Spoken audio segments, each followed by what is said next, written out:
ఇక varicose veins నుండి విముక్తి పొందండి. ఎవిస్ వాస్కులర్ సెంటర్ ఇప్పుడు మన KPHP లో గ్రాండ్ ఓపెనింగ్ ఏప్రిల్ 4వ తేదీన. నమస్తే, welcome to Suman TV news. నేను మీ సాయి. పవన్ కళ్యాణ్ పోటీ చేయబోతున్నటువంటి పిఠాపురంలో పవన్కి ప్రస్తుతం ఓటు ఉందా లేదా అనేటువంటిది ఎవరికి తెలియకపోవచ్చు. అసలు పవన్ కళ్యాణ్కి ఓటు ఎక్కడ ఉంటుంది, ఈసారి ఎన్నికలలో ఎక్కడి నుంచి పవన్ కళ్యాణ్ ఓటు వేయబోతున్నారు, ఇప్పటికే అక్కడ ఇల్లు కట్టుకుంటున్నామంటూ కూడా పవన్ ప్రకటించినటువంటి సందర్భాన్ని మనం చూసాం. దానికి సంబంధించిన కార్యక్రమం కూడా పూర్తయినట్టుంది.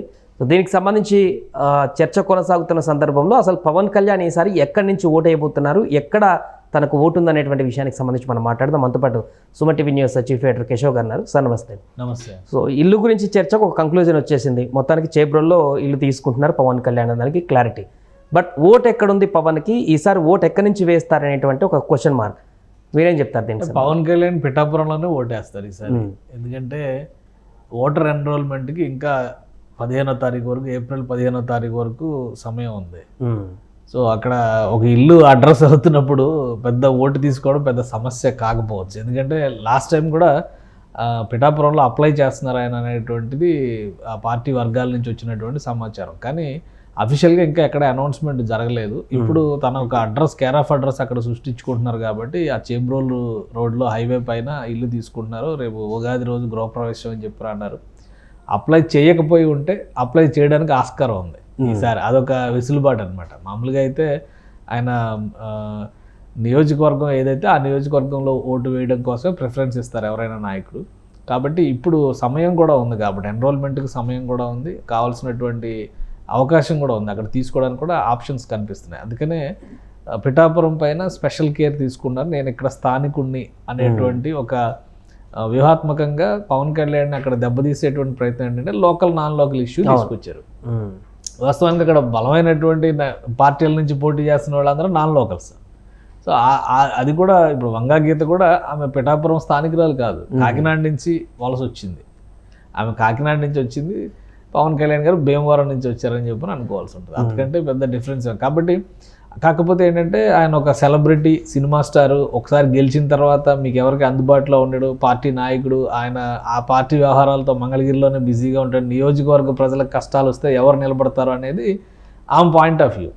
సో దానికి కౌంటర్ చేసే విధంగానే జనసేన పార్టీ ఒక్కొక్క అడుగు ముందుకు వేస్తుంది. ఆల్రెడీ 4 రోజులు నియోజకవర్గ పర్యటనల సందర్భంలో ఆయన గ్రామానికి తిరిగారు. అంటే ఈ తరహా ప్రచారం లాస్ట్ టైం ఎలక్షన్స్లో జరగలేదు. పవన్ కళ్యాణ్ లాస్ట్ టైము కొన్ని కీలకమైనటువంటి సెంటర్స్లో, కోడలలో సభలు నిర్వహించుకుంటూ వెళ్ళినటువంటి పరిస్థితి. అది కూడా 2 చోట్ల పోటీ చేశారు కాబట్టి అటు గాజువాక ఇటు భీమవరం రెండింటి మీద ఫోకస్ పెట్టాలి. అలానే పార్టీ అధ్యక్షుడిగా రాష్ట్ర వ్యాప్తంగా ఆయన కూటమి ఎన్నికలు జరిగినాయి. కూటమితో ఆయన ఆ రోజు బరిలో దిగారు. జనసేన పార్టీ అలానే వామపక్షాలు బహుజన సమాజ్ పార్టీని కలుపుకొని వెళ్ళారు. కాబట్టి ఇవన్నిటినీ దృష్టిలో పెట్టుకుని ఆయన క్యాన్వాసింగ్ ఎక్కువ సమయం కేటాయించాల్సిన పరిస్థితి వచ్చింది ఆయన సొంత నియోజకవర్గాల కంటే. ఈసారి ఒక ప్రణాళిక ప్రకారం ముందుకెళ్తున్నారు. పరిమిత సంఖ్యలో లోక్సభ అసెంబ్లీ స్థానాలు కానీ లోక్సభ స్థానాలు కానీ తీసుకున్నారు. అక్కడ మాత్రమే సభలు ఉండేలాగా ప్రణాళిక ఇస్తుంది. ఇప్పుడు 2 రోజులు సిక్ అయ్యారు, వెంటనే ప్రణాళిక అనౌన్స్ చేశారు. అందరూ అనుకున్నది ఏంటంటే మళ్ళీ ఇక ఉగాది తర్వాతే వారాహి యాత్ర మొదలైద్దని అనుకున్నారు. కానీ షెడ్యూల్ ప్రకటించారు నిన్న. 7వ తేదీ నుంచి ఆయన మళ్ళీ యాత్ర చేయడం మొదలు పెడుతున్నారు. ఉమ్మడి విశాఖ జిల్లా పరిధిలో, అంటే ముఖ్యంగా అనకాపల్లి లోక్సభ స్థానం పరిధిలో చూడాల్సి ఉంటుంది మనం. అనకాపల్లిలో 7వ తేదీన సభ నిర్వహిస్తున్నారు. యలమంచిలో 8వ తేదీన సభ నిర్వహిస్తున్నారు. 9వ తేదీన పిఠాపురం వస్తున్నారు. పిఠాపురంలో ఉగాది వేడుకలు నిర్వహిస్తారు. అలానే ఆ రోజే ఈ నూతన గృహప్రవేశం చేసేటువంటి అవకాశాలు ఎక్కువగా కనిపిస్తున్నాయి. అఫీషియల్గా ఇంకా అనౌన్స్ చేయకపోయినా కానీ అక్కడ ఏర్పాట్లు జరుగుతున్నటువంటి విధానం కానీ అలానే దాన్ని తీర్చిదిద్దుతున్నటువంటి పద్ధతి కానీ ఇవన్నీ చూస్తే మ్యాక్సిమం తెలుగు సంవత్సరాది ఉగాది రోజున పిఠాపురం వాస్తవ్యుడిగా పవన్ కళ్యాణ్ మారబోతున్నట్టుగా సంకేతాలు కనిపిస్తున్నాయి. దాని తర్వాత 15వ తారీఖు వరకు ఈ ఓటర్ ఎన్రోల్మెంట్కి కూడా అవకాశం ఉంది. కాబట్టి కొత్త అడ్రస్, ఈ అడ్రస్ నుంచి ఆయన మరొకసారి ఎన్రోల్మెంట్ చేసి అప్డేట్ చేసుకునే అవకాశం ఉండొచ్చు ఒకవేళ ఆల్రెడీ ఓటు తీసుకుంటే. ఎందుకంటే గతంలో కూడా చర్చ జరిగింది ఆయన పిఠాపురం నుంచి ఓటు వేస్తారని, ఇంకా అప్లై చేయలేదని, చేస్తారని. కాబట్టి అవి అఫీషియల్గా ఎక్కడ అనౌన్స్ చేయలేదు వీళ్ళు. ఇప్పుడు తాజాగా పిఠాపురం నుంచి ఆయన ఓటు తీసుకునే అవకాశం ఉంది. అక్కడి నుంచే ఆయన అన్ని కార్యకలాపాలను కూడా ప్రారంభం. ఎందుకంటే అధికారులు కానీ అధికారికంగా జరిగేటువంటి ప్రతి కార్యక్రమానికి కూడా పార్టీ ఆఫీసుగా దాన్నే ఉపయోగిస్తారు. ప్లస్ ఆయన అధ్యక్షుడి భవనంగా కూడా దాన్నే ఉపయోగించేటువంటి అవకాశాలు ఎక్కువగా ఉన్నాయి.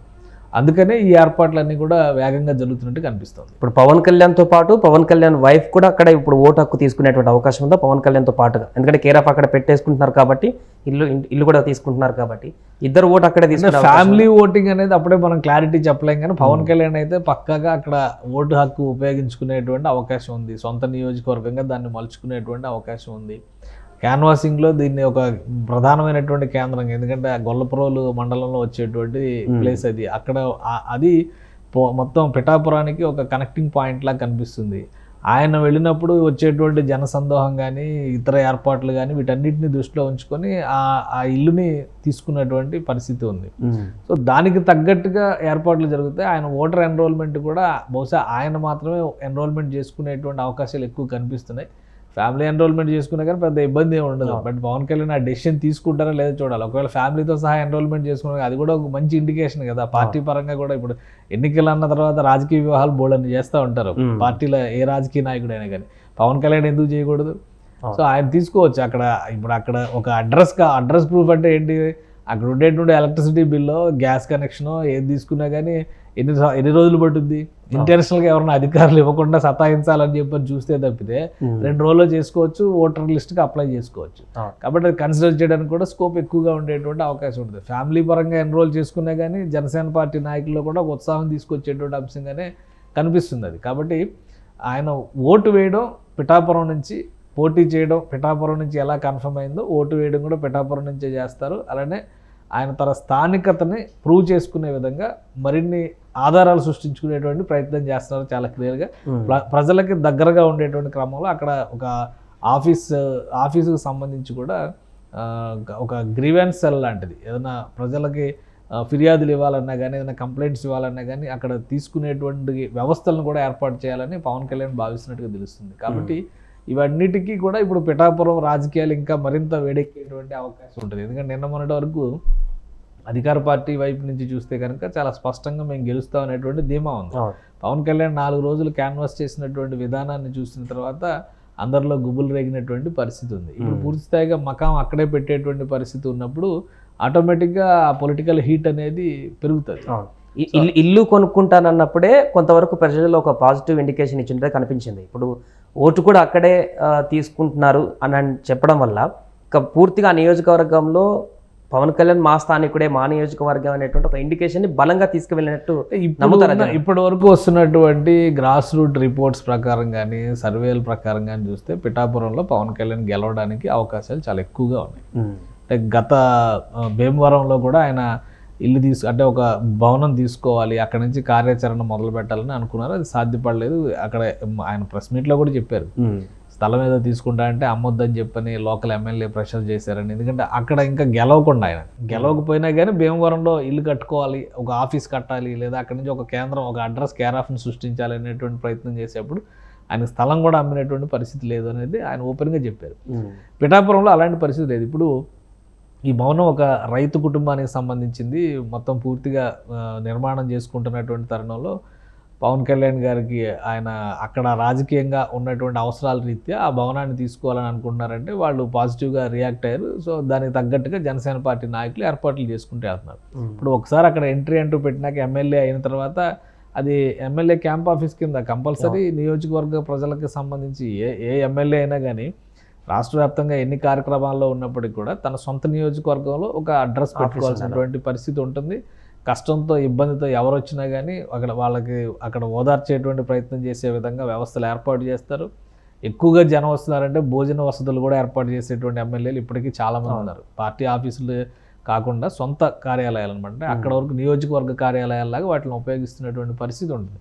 కాబట్టి జనసేన పార్టీ పిఠాపురంలో అలాంటి ఒక పూర్తి స్థాయి వ్యవస్థను అక్కడ ఏర్పాటు చేస్తున్నట్టుగా మనం చూడాలి. పవన్ కళ్యాణ్ గెలవడం పక్కా అయితే కనుక ఆ నియోజకవర్గాన్ని ఆయన వదిలిపెట్టేటువంటి అవకాశాలు కూడా చాలా తక్కువగా ఉంటాయి. వీలైనంత ఎక్కువగా నియోజకవర్గ దృష్టిలో పెట్టుకుని, నియోజకవర్గ అభివృద్ధి దృష్టిలో పెట్టుకొని ముందడుగు వేసేటువంటి పరిస్థితులే కనిపిస్తుంది. ఫైనల్గా సార్ ఇప్పుడు షెడ్యూల్ ప్రకటించారు, 2వ షెడ్యూల్ ఇంకొంత లేట్గా అవుతుంది అనుకున్నా కూడా ఎర్లీగానే బయటకు వచ్చేస్తానంటూ కూడా నిన్న ప్రకటించారు పవన్ కళ్యాణ్. సో ఈ షెడ్యూల్ తర్వాత కొన్ని మార్పు చేర్పుల తర్వాత ఏ రకంగా వ్యూహం ఉండబోతుంది పవన్ కళ్యాణ్?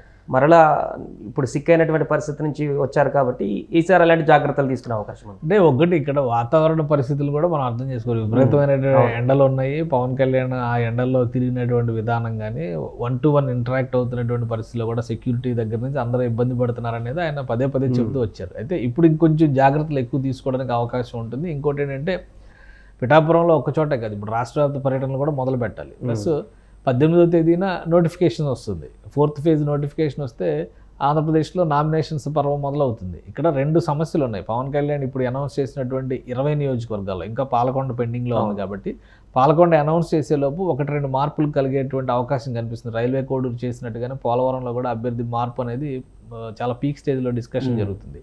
అలానే మిగతా నియోజకవర్గాల్లో క్యాన్వాసింగ్ చేసినటువంటి విధానాలపైన కూడా ఇప్పటికే గ్రౌండ్ రిపోర్ట్ని జనసేన పార్టీ నాయకులు సేకరిస్తున్నారు. అభ్యర్థి ప్రచారం తర్వాత ప్రజల రియాక్షన్స్ వీటన్నిటిని కూడా క్రోడీకరించి ఒకసారి అంటే క్యాన్వాసింగ్లో ఎలాంటి మార్పులు తీసుకురావాలి, పవన్ కళ్యాణ్ ఎక్కడెక్కడ మాట్లాడాలి, ఎక్కడెక్కడ సభలు నిర్వహించాలి, స్థానిక అంశాలపైన ఫోకస్ పెట్టే విధంగా ఆ నాయకులకి ఇవ్వాల్సినటువంటి గైడ్ లైన్స్ వీటన్నిటిపైన కూడా జనసేన పార్టీ నాయకత్వం కసరత్తు చేస్తుంది. దీంతోపాటు కూటమి పరంగా చూసినప్పుడు ఏంటంటే ఉమ్మడి మేనిఫెస్టో అనౌన్స్ చేయాల్సినటువంటి సమయం దగ్గరకు వస్తుంది. రేపు ఉగాది రోజున వైఎస్ఆర్సీపీ మేనిఫెస్టో అనౌన్స్ చేస్తుంది అనేటువంటిది అధికారికంగా ప్రకటించారు. సో దానికి తగ్గట్టుగా ఒక వారం అటో ఇటో అనౌన్స్ చేయాలి కదా. సో కంబైన్డ్గా జనసేన పార్టీ పరంగా ఇచ్చేటువంటి విధాన పత్రం వేరు, కూటమి ప్రకారం ఇచ్చేటువంటి కామన్ మినిమం ప్రోగ్రాం వేరు. సో అది బీజేపీ, జనసేన, టీడీపీ కలిసి చేయాల్సినటువంటి ప్రణాళిక అది. దీనిపైన ఇప్పుడు కసరత్తు పెట్టాలి. ఈ అభ్యర్థుల మార్పు అనేది ఫస్ట్ స్టెప్ అయితే మేనిఫెస్టో రూపకల్పన అనేది 2వ స్టెప్. వీటన్నిటిలో కూడా పవన్ కళ్యాణ్ భాగస్వామ్యం అవసరం. సో దీన్ని బ్యాలెన్స్ చేసుకుంటూ ఆయన క్యాన్వాసింగ్కి వెళ్ళాలి. అందుకనే ఫస్ట్ ఫేజ్లో ఆయన ఫస్ట్ ఏమో 12వ తారీఖు దాకా షెడ్యూల్ ఇచ్చేశారు. ఈలోపు ఆయన అనుకోని విధంగా అనారోగ్యం పాలవడం, మళ్ళీ వెనక్కి రావడం, 3 రోజులు రెస్ట్లోకి వెళ్ళడం, 3-4 రోజులు రెస్ట్ తీసుకోవడం ఇదంతా అయ్యింది. సో ఇప్పుడు అందుకే 3 రోజులు ప్రణాళిక ఇచ్చారు. పిఠాపురంలో ఉండగానే నెక్స్ట్ 10వ తేదీ నుంచి షెడ్యూల్ ఉండొచ్చు అనే దాని మీద ఒక క్లారిటీ ఇస్తారు. నేను కూడా తెనాలి ఇవన్నీ ప్రోగ్రామ్స్ రద్దయినటువంటి నేపథ్యంలో పిఠాపురంలో 9వ తేదీ బస కార్యక్రమాలు అయిన తర్వాత బహుశా 10వ తేదీ నుంచి మళ్ళీ తెనాలి నుంచి ఆయన క్యాన్వాసింగ్ మొదలుపెట్టే అవకాశం ఉంటుంది. ఎందుకంటే అటు తెనాలి మీదుగా అవనిగడ్డ అవనిగడ్డ అభ్యర్థి కూడా ప్రకటించారు కాబట్టి అవనిగడ్డ మచిలీపట్నం పార్లమెంటు పరిధిలో ఉండేటువంటి నియోజకవర్గాల్లో పర్యటించడానికి అవకాశం ఉంటుంది. ఆ తర్వాత మళ్ళీ పశ్చిమ గోదావరి జిల్లాలో ఉన్నటువంటి నియోజకవర్గాలు ఉంగుటూరు కావచ్చు, తాడేపల్లిగూడెం కావచ్చు, భీమవరం కావచ్చు, నరసాపురం కావచ్చు, 4 చోట్ల కంటెస్ట్ చేస్తుంది. అక్కడ పోలవరంతో కలుపుకొని చూస్తే 5 అవుతాయి అక్కడ ఉన్నటువంటి నియోజకవర్గాలు. కాబట్టి ఒక్కొక్కటిగా ఈ ప్రణాళికని అమలు చేసేటువంటి అవకాశం ఉంది. నియోజకవర్గాల వారీగా చూస్తే కనుక రోజుకు కనీసం ఒక నియోజకవర్గంలో 2-3 చోట్ల సభలు నిర్వహించే విధంగా పవన్ కళ్యాణ్ జనసేన పార్టీ ప్రణాళిక చేసేటువంటి అవకాశం ఉంది. ఈ 3 అంశాలు, ఒకటి అభ్యర్థుల ఖరారు విషయంలో తీసుకోవాల్సినటువంటి మార్పులు చేర్పులు, అభ్యర్థులకు ఇవ్వాల్సినటువంటి గైడ్ లైన్స్, నెక్స్ట్ మేనిఫెస్టో, తర్వాత క్యాన్వాసింగ్ సంబంధించినటువంటి వ్యూహం, ఈ మూడింటిని కూడా వరుసగా ప్లాన్ చేసేటువంటి పనిలో ఇప్పుడు జనసేన నాయకత్వం బిజీగా ఉన్నట్టుగా తెలుస్తుంది. Right sir. సో మొత్తానికి అది పిఠాపురంలో ప్రస్తుతానికి ఇల్లు తీసుకున్నటువంటి పవన్ కళ్యాణ్ ఓటు కూడా నమోదు చేసుకోవడానికి సిద్ధమవుతున్నట్టుగా తెలుస్తుంది. ఈసారి ఎన్నికలలో పిఠాపురం నుంచి పవన్ కళ్యాణ్ కూడా తన ఓటు హక్కుని వినియోగించుకోబోతున్నారనేటువంటి ఒక సమాచారం అయితే తెలుస్తుంది. దీనికి సంబంధించినటువంటి క్లారిటీ అయితే మరికొద్ది రోజుల్లో రావాల్సి ఉంది. సుమన్ టీవీలో మీ పర్సనల్ అండ్ బిజినెస్ ప్రమోషన్స్ కోసం కింది నెంబర్కి కాంటాక్ట్ చేయండి.